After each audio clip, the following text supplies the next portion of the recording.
Have you ever thought about why you garden and why you pick the things that you pick to garden? Let's talk about it.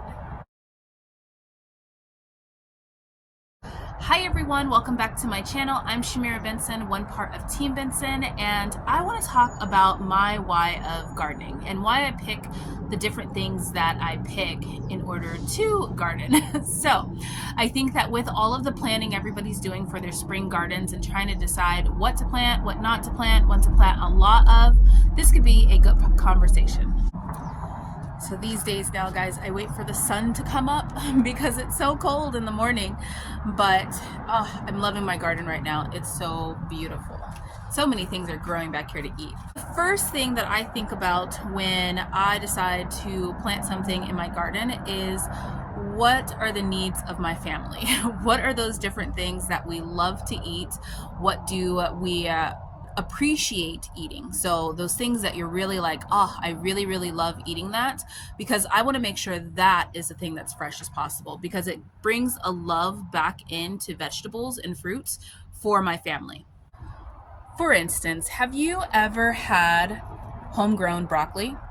If you have homegrown broccoli, you'll never have store-bought broccoli again, just because there's nothing fresher than coming out and just grabbing your broccoli head and eating it right then and there. You're getting it fully ripened. It's not sprayed with anything because it's one of the easiest things to grow that doesn't get attacked, and it is delicious, guys.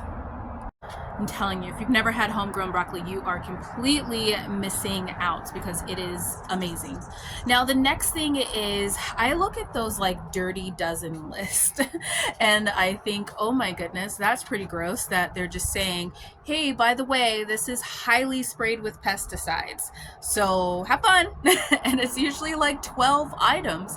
And those things, they're things that we eat. So I want to make sure that we're not eating those from the grocery store and that we're eating those from things out of our garden. Like things like lettuce, guys. Lettuce is pretty much always on the dirty dozen list, and like greens and all those different things. You can grow all of this stuff yourself just with a couple of seeds. Now, another major thing that I'm always considering is my family's health. And health and wellness is really big to me because we're trying to save money. And if you can save money on medical bills, then you can save a ton of money. We want to buy land, and one of the best ways is to cut the cost of what you would spend going to the hospital. So having things like stomach aches, colds, all those situations, if you're just eating healthy and eating right, and I will say it, I'm not your doctor, but I'm just going to go ahead and say it out loud, not using bottled seasonings packed with a whole bunch of craziness and fillers, then you're going to be a lot healthier. You'll visit the doctor a lot less. So my herb bed is big in our household.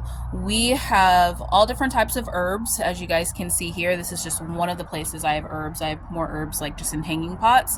But all of these different things I cook with on the daily, so that then we're getting the benefits of those herbs. And if we get sick, or if we start to feel a little feverish or something like that, then I go ahead and I focus on different herbs that can help with different things. The other thing that many people don't think about are seasonings that you can use, like peppers. There's all different types of peppers that have different types of flavors that you can roast them, dry them, make powders, all those different things, and they add a lot to your flavors and your foods.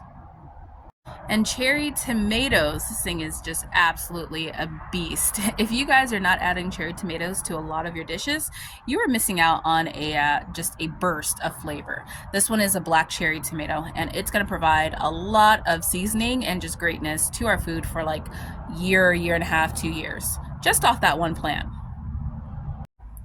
So those are just 3 of my many reasons why. I probably could take this video on for hours on why, but I wanted to give you guys my 3 main reasons why I grow a garden. So in the season of planting and getting ready to grow your own gardens, let's make this a thing. Let's find out what each other's whys are. So comment down below, what is your why? And if you have a YouTube channel, then make sure you guys make a video, title it My 3 Things Why I Love to Garden, and tag me so that then I can see it. Let's do hashtag Team Benson 3 reasons why. And then we can make this a thing. We can all see why we're gardening and get inspiration from one another. But I hope that you guys are enjoying the spring.